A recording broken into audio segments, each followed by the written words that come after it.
सोना, first of all congratulation, एक खास मौके पर और एक खास गाना और एक खास स्पेशल लोगों के लिए। थैंक यू सो मच, इतना खूबसूरत गाना हमारे बीच आपने रिलीज किया है।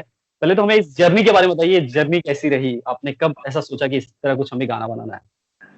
ऑनेस्टली मैंने नहीं सोचा था। हाँ, ये फुल क्रेडिट दिया जाएगा अजय गोविंद जी को, जो फिल्म मेकर हैं और उन्होंने गाना भी लिखा है। ओके। और उनकी जो टीम है, रम्या ससिद्रन, जिन्होंने स्क्रिप्ट लिखा है। तो ओके। ये प्रोजेक्ट बना बनाया था इन अ सेंस। और संजय सूरी जी जो हैं एक्टर हैं, उन्होंने जी। मुझे कांटेक्ट किया था कि सोना ऐसे एक प्रोजेक्ट बन रहा है देहरादून में, और हमें ओके। लगता है कि अगर कोई आवाज इसे परफेक्ट फिट करता हो या कोई आर्टिस्ट का पर्सनालिटी फिट करता हो, वो आप हो, will you consider doing it? तो मैंने जब स्टोरी के बारे में सुना उनसे कि ये दो औरतें हैं और नैरेटिव एक शॉर्ट फिल्म की तरह है, वीडियो जी। एक नॉर्मल टाइप का वीडियो नहीं है। इसके जो डीओपी भी हैं तनवीर अहमद साहब, इन्होंने बहुत सुंदर इसे शूट किया है। रात का माहौल है और दो औरतें हैं, जो एक टैक्सी ड्राइवर है, सिविल सर्विसेज के लिए पढ़ रही है, और एक शायद हॉकी की चैंपियन बनने की ख्वाहिश में है, बट जी। शी इज चाय वाले की बेटी है। और ओके। ये दोनों एक साथ कैसे एक रात मिलते हैं और दे हेल्प ईच अदर, एक सॉलिडारिटी जो होती है सिस्टरहुड की, और आगे बढ़ते हैं। और ये कहानी मुझे बहुत अच्छी लगी, क्योंकि मुझे लगा कि बहुत बार ऐसे टॉपिक्स में प्रवचन देने लगते हैं लोग, और गाने जी। के जरिए जब ऐसे म्यूजिक वीडियो के जरिए आप एक बहुत पावरफुल सी बात कहो कि रात हो या दिन हो, औरतों को सेफ फील करना चाहिए, एग्जैक्टली। कहीं पे भी जाओ, but we cannot take that for granted. Mumbai हो, पुणे हो, दो तीन ऐसे सिटीज हैं जहाँ पे औरतें 5 बजे के बाद बाहर भी जाएं, 12 बजे तक घूमें, तो कुछ लगता नहीं है। लेकिन मैं वैसे उनमें से हूँ जो पूरी देश में घूम चुकी हूँ।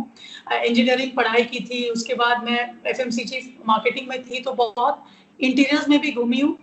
और अभी भी आर्टिस्ट के जरिए जब मैं जाती हूँ स्टेज पे, मुझे स्पेशली बहुत सारे स्टेट्स में बहुत खराब लगता है कि 50,000 लोग आते हैं, लेकिन उनमें से 500 लोग भी औरतें नहीं रहती हैं ऑडियंस में। और ये लगता है कि ऐसे क्यों है कि 2020 में हैं हम लोग, लेकिन अभी भी ये 4-5 सिटीज को छोड़ के औरतों को 6 बजे के बाद बाहर जाना ही मुश्किल होता है, और लगता है, डर लगता है। और ये बहुत अजीब सी बात है कि आप एक म्यूजिक कॉन्सर्ट भी अटेंड नहीं कर पाते हो। तो ये जी। रात की मुसाफिर जो गाना है, जो कल रिलीज होने वाला है, आज रात को रिलीज होने वाला है, मेरे ख्याल से सच्ची तरीके से अपनी जो आज़ादी को सेलिब्रेट करता है। क्योंकि मैं आज ही पढ़ रही थी, क्योंकि एक अच्छी आर्टिकल मैंने कहीं इंटरनेट पे देखी कि स्वामी विवेकानंद जी, कोई आ रहा है, ये घर पे ये बात करना ये प्रॉब्लम होता है। जी, कोई बात। स्वामी विवेकानंद जी ने भी कहा है कि इंडिया कैन नॉट प्रोग्रेस और हैव एनी वेलफेयर अगर one wing of the bird is broken, या इज हर्ट। तो मुझे लगता है एग्जैक्टली। कि जो कंट्री है एक बर्ड है, और वेरी लिटरली स्पीकिंग, औरतों को अगर दबा के रखा जाए, डरा के रखा जाए, घर पे रखा जाए, it hurts our economic progress. छोड़िए कि इमोशनल प्रोग्रेस को या इमोशनल हैप्पीनेस क्वोशंट को जो अफेक्ट करता हो। तो अभी मेरे ख्याल से वो दिन गए जहाँ पे हमें गाने पे मैं वापस आऊँ रात के मुसाफिर पे। रात के मुसाफिर इज अ रॉक सॉन्ग, और यहाँ पे भी मुझे लगा एक एक मौका है कि वो प्रवचन टाइप का गाना है नहीं, रॉक गाना है, ग्लैमरस सा है। और बहुत लोगों को, देसी लोगों को लगता है कि ये रॉक स्टार सिर्फ आदमी होता है, औरतें रॉक गाने तो नहीं गाती हैं। जी। But I am a rock star, मुझे 2-2 लाख लोग देखने आते हैं, और I okay. Am very proud of the love my audience gives me. मुझे लगा कि ये गाना जो है विद इलेक्ट्रिक गिटार्स और ये two young girls following their dreams, बिल्कुल मैं जुड़ गई मैंने जब उसके बारे में सुना।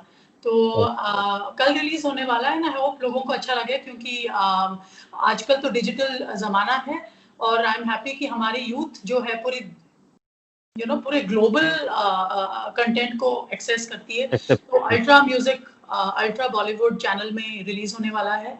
और इनफैक्ट लॉकडाउन में मैंने बहुत सारे रिलीजेस किए हैं, 10 के ऊपर गाने रिलीज किए हैं। एक। तो ये एक बहुत क्रिएटिवली फर्टाइल स्पेस रहा है आर्टिस्ट के लिए, एंड स्पेशली मैं लगती हूँ, मैं शुक्रगुजार हूँ कि मुझे रोजी रोटी की वो टेंशन कमी नहीं नहीं। थी। बहुत लोगों जी। को टेंशन थी, और मैंने वैसे बहुत सारे फंड रेजर कॉन्सर्ट्स भी किए, डिजिटली अपने आप को सिखाया है कि अभी डिजिटली कैसे किया जाए अगर सोशल डिस्टेंसिंग रहने वाला है।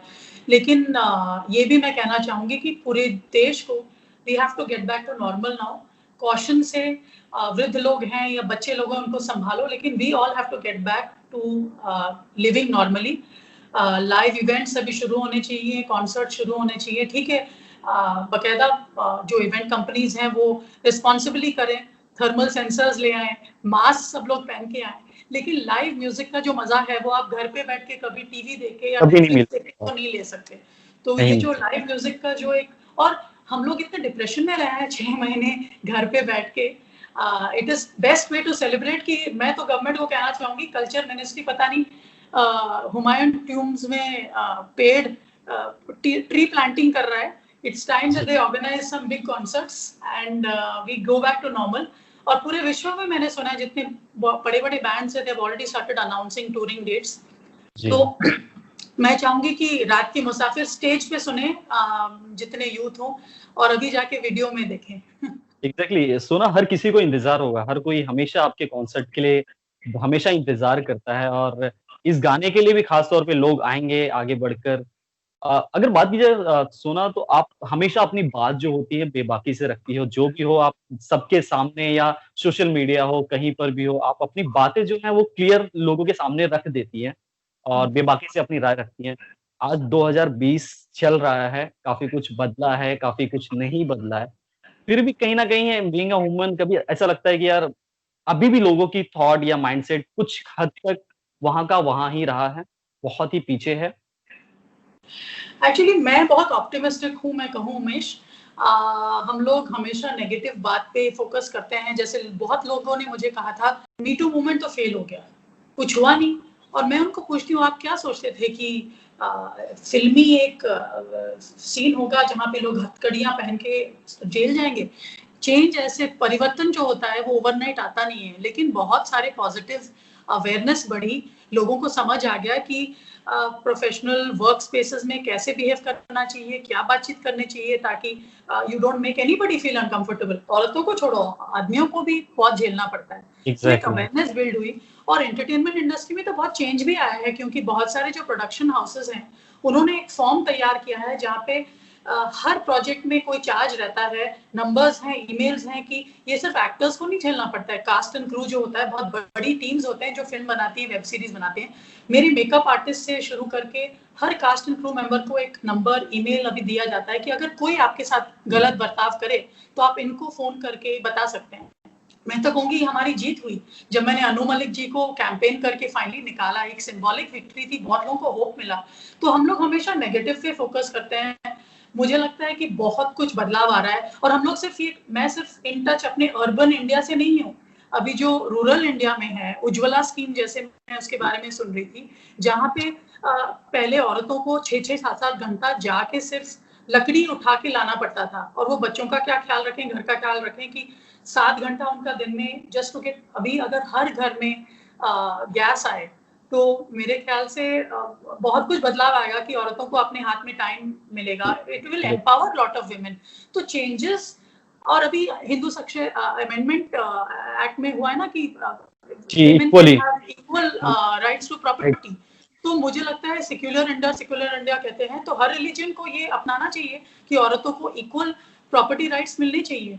तो जी। मुझे लगता है बहुत कुछ अच्छा भी हो रहा है, और हुँ। हमें इन बातों पे फोकस करना चाहिए, लेकिन ओवरनाइट कुछ नहीं होता है। इंडस्ट्री में अभी मी टू जो कैंपेन चल रहा था, काफ़ी उसकी बातें हुई। उसके बाद जो आपने कहा सच है, काफ़ी कुछ बदला है, और आज लोगों के मन में जो इस तरह की भावना रखते हैं, उनमें डर भी है कि हमें इस तरह की कोई चीज़ें किसी के साथ नहीं करनी है, किसी को इस तरह हैरेस नहीं करना है।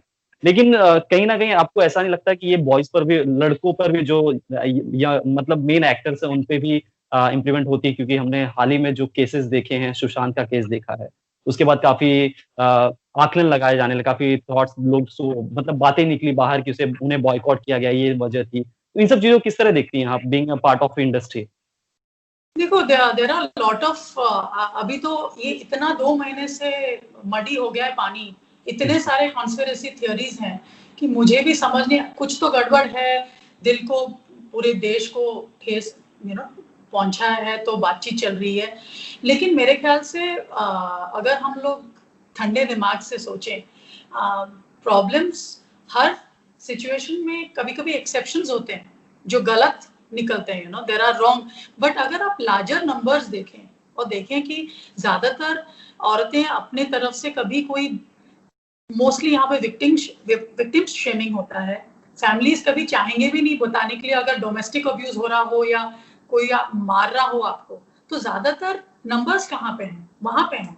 तो कभी कभी एक्सेप्शन होता है और उसके लिए तो मैं कहूंगी कि हम सबको माफी मांगनी चाहिए अगर किसी ने गलती की, but that is not an indication of the overall larger picture.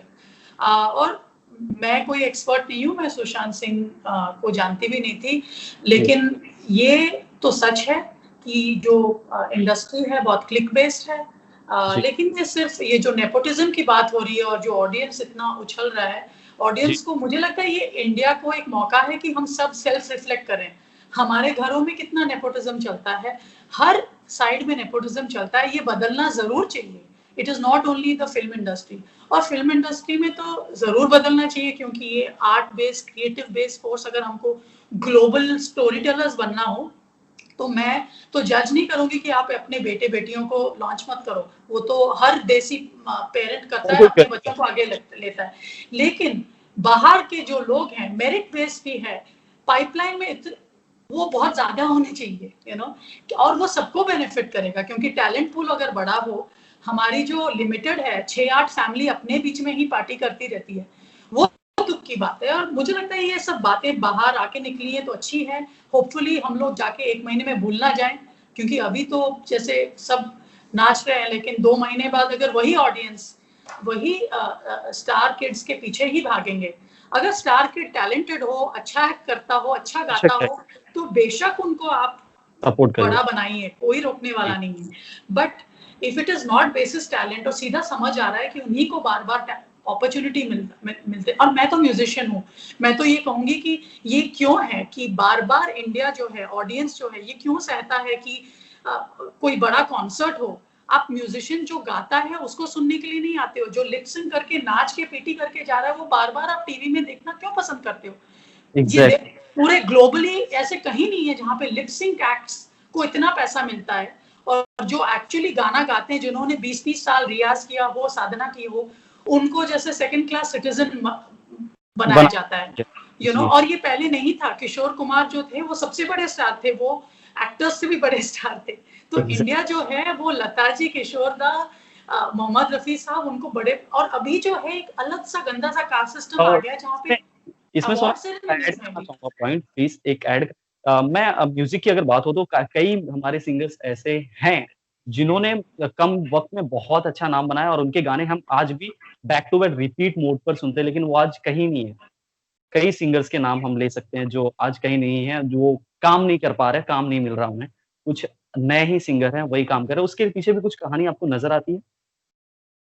देखो, मैं छोटे से इंटरव्यू में सब तो नहीं बता पाऊंगी, मुझे लगता है सिंगर्स को भी खुद रिस्पॉन्सिबिलिटी लेना पड़ेगा। हमारी जो इंडस्ट्री है बहुत ट्रांजिशन में है, कंपोजर्स को कभी रिवॉर्ड नहीं किया गया है, जो गाने लिखते हैं उनको 3-3 महीना घिसना पड़ता है, लेकिन उनको शोज के रिवॉर्ड्स, जो पैसे नहीं मिलते हैं। सिंगर्स ओवरनाइट सक्सेस होके मिलियंस कमाते हैं, फेरारी चलाते हैं। तो ये जो इम्बैलेंस रहा है, तो कंपोजर्स ने, मैं मेन स्ट्रीम की बात कर रही हूँ, कंपोजर्स ने सोचा अरे हम लोगों को इतना सड़ना पड़ता है, हम लोगों को उसकी कोई बेनिफिट मिलती नहीं है, इंडस्ट्री में तो पकाता ही रहता है, रिजेक्ट करता रहता है, एक सिचुएशन के लिए 20,000 गाने बनाता है, लेकिन रिवॉर्ड सिंगर्स ले लेते हैं।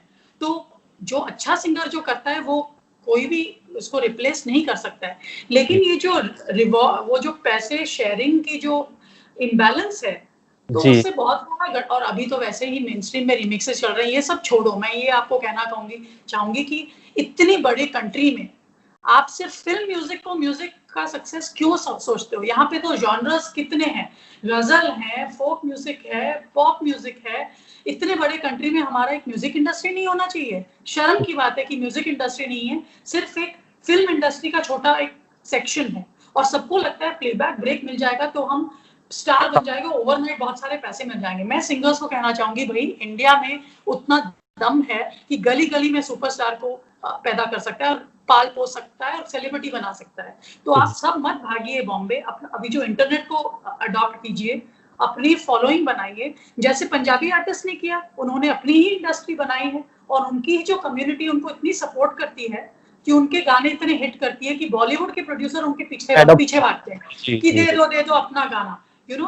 तो मुझे लगता है उसमें बहुत सीखने को है। मुझे कंप्लेन करने की आदत नहीं है, मैंने तो हर साल इंडिपेंडेंट म्यूजिक भी रिलीज किया है। मुझे लगता है मेरे सत्यमेव जयते के गाने हो, कोक स्टूडियो की पिया से नैना रंगावती हो, बहुत सारे लैंग्वेजेस में गाती हूँ। मेरे शोज जो होते हैं 3-3 घंटे के होते हैं और मैं बॉलीवुड सिर्फ हिट्स नहीं गाती हूँ, अपने बॉलीवुड हिट्स हैं, उससे बहुत बहुत सारा प्यार मिला है। अंबर सरिया हो, जिया लागेना हो, नैना हो, वो भी है। लेकिन रात के मुसाफिर जो मैंने कल किया, मैंने इसीलिए लिया कि इंडिपेंडेंट जो नए अपकमिंग क्रिएटर्स हैं, अगर मेन स्ट्रीम नेम जहाँ पे मुझे मीडिया सुनती है, मेरी बात आगे एम्पलीफाई होती है, if I do not take up even smaller projects, तो मैं I am part of the problem.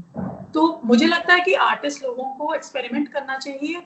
आत्मनिर्भरता अभी एक कीवर्ड है ना, टाइम टू बी आत्मनिर्भर even as an artist, you know. आप सिर्फ बॉलीवुड के जब तक मत कीजिए, और सिर्फ बॉलीवुड का गाना, अब तो वैसे ही बॉलीवुड के गाने बहुत ही खराब ही निकल रहे हैं, कौन सुनता है उनको? रिमिक्सेस ही रिमिक्सेस, कोई तो चांसेस ले नहीं रहा है, कोई ओरिजिनलिटी होता नहीं है। एक संजय लीला भंसाली जी को छोड़ के या एक दो और कुछ ही डायरेक्टर्स को छोड़ के आपको कुछ ढंग के गाने भी नहीं मिलते हैं। तो it's time to make your own music industry, और ये सबको गर्व होना चाहिए कि इतने बड़े देश में एक म्यूजिक इंडस्ट्री होना चाहिए। हम क्यों फिल्म इंडस्ट्री के अंदर बैठे रहे?